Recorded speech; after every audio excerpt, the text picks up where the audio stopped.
Pagkatapos namin mag-lunch, tumiretso kami sa may Shopwise Pasita para mag-grocery ng ilang napkin. Dahil alam nyo ba, simula nung nag-walking ako kagabi, oh my God, na-trigger siguro yung period ko. Nagka-period agad ako. So, dinamihan ko na nga yung bili na napkin. Napadaan kami sa Goldilocks. Happy birthday to you. Oh, blow the candle. Yes! Let's sing for Ate Pinky. Happy birthday, happy birthday, happy birthday. Blow the candle. Yay! Mommy. Happy birthday, happy birthday, Mommy. Blow the candle. Okay. Papa Arnel, tenen, tenen, ten, ten. Happy birthday to you. Happy birthday, happy birthday, happy birthday to you. Dali, blow the candle pa. Lahat talaga magta-try mag-blow niyan.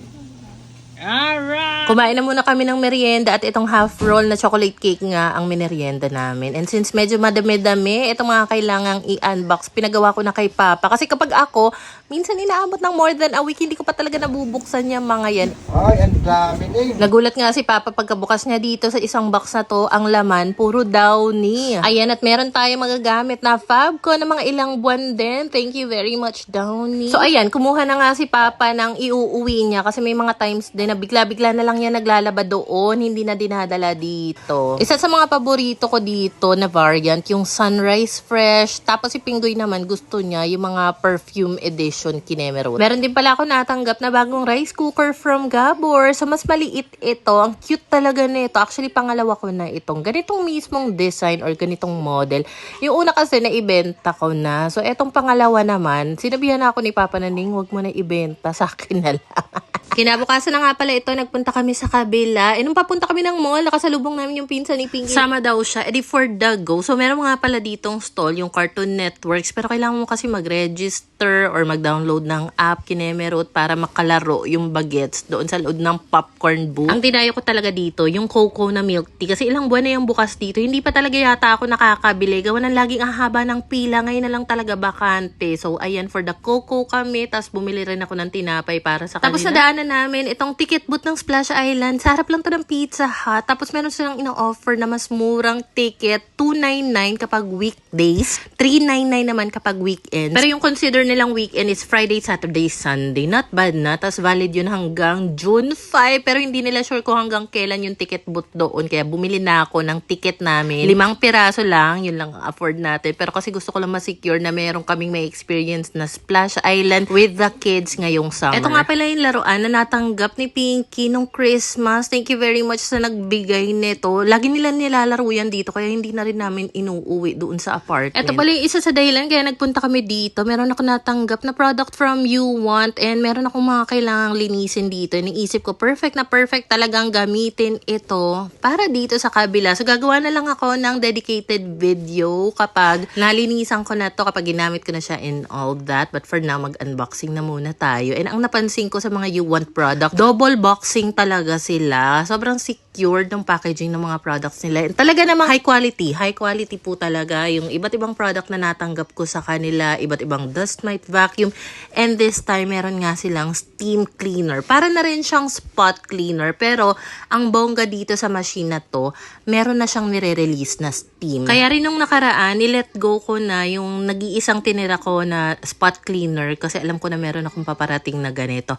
So, eto na nga po ang ititira natin sa bahay namin. Pero for now, kasi gusto ko siya mabinyagan ng gamit dito. Dahil for sure, makikita natin kung gaano ka-powerful etong steam cleaner from You Want. So, meron na rin pala siyang kasamang textile cleaning solution. May iba't ibang attachments. Tapos, even yung cord niya, may organizer pa dito sa gilid. So, binasa ko na muna yung manual para malaman kung paano gamitin. Naglinis ako dyan sa kabila. Siguro mga inabot ako 2 oras. Pero kailangan ko kasing tumigil na dahil nakapag-promise ako sa mga bata na dadaling ko sila dito sa may Southwood Splash Island, and nag-promise ako sa kanila na magpipiknik kami, walking. So binitbit ko nga yung wagon para naman in case na mapagod yung mga bagets, meron silang mauupuan, tapos ako lang hihila-hila sa kanya. Mag-aalas sa isang hapon na kami umalis, kaya naman talagang pinag-long sleeves ko yung mga bata kasi ang lamig talaga dito, malakas yung hangin, alam kong giginawin sila, tapos nagdala pa ako ng extra jacket ko in case na ginawin ako, meron ako magagamit, or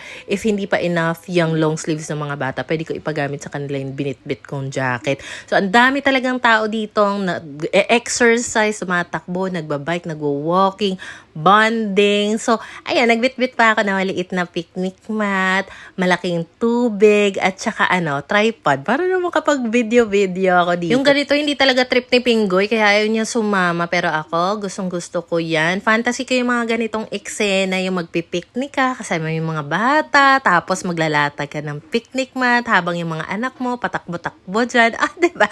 So in fairness naman, wala namang sumita sa amin. I'm not sure kung bawal ito, pero ang tagal namin dito, and may mga marshal din naman sa paligid.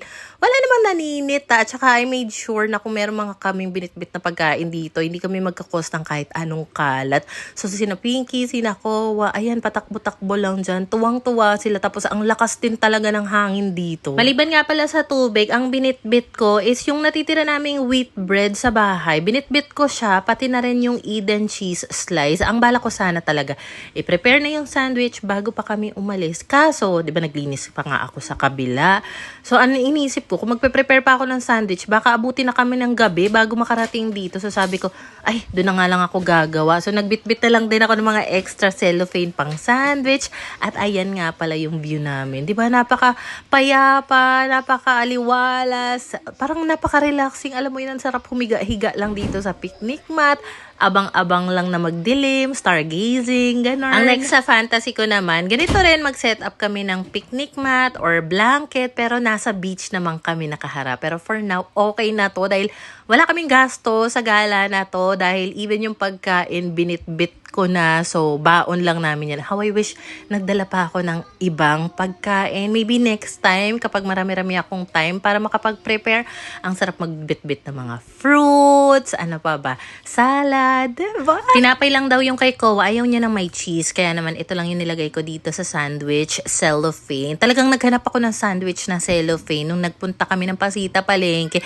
Ang pinili ko, hindi yung plastic labo, yung medyo glossy siya, kasi para, medyo premium ang atake ng sandwich na ilalagay mo kapag naka-glossy sila. May ganun pa.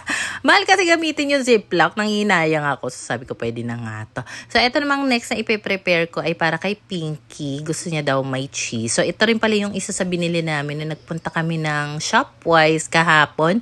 Bumili ako ng tig 5 pieces na cheese slices. Alam ko malapit lang talaga kami dito, or kung meron man kaming service na hindi ako manghihinayang gamitin. Kasi medyo mahal yung pamasahe, kahit nasabihin mong tricycle, mahal na rin ang pamasahe balikan dito.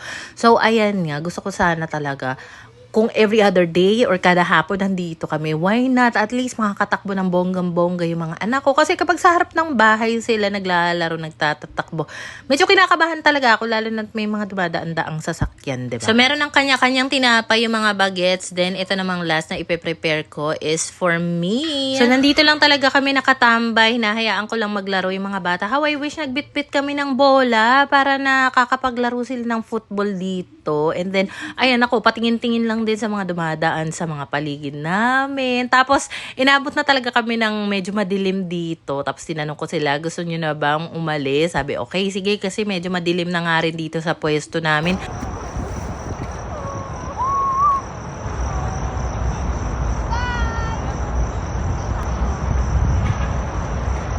Ate, come here!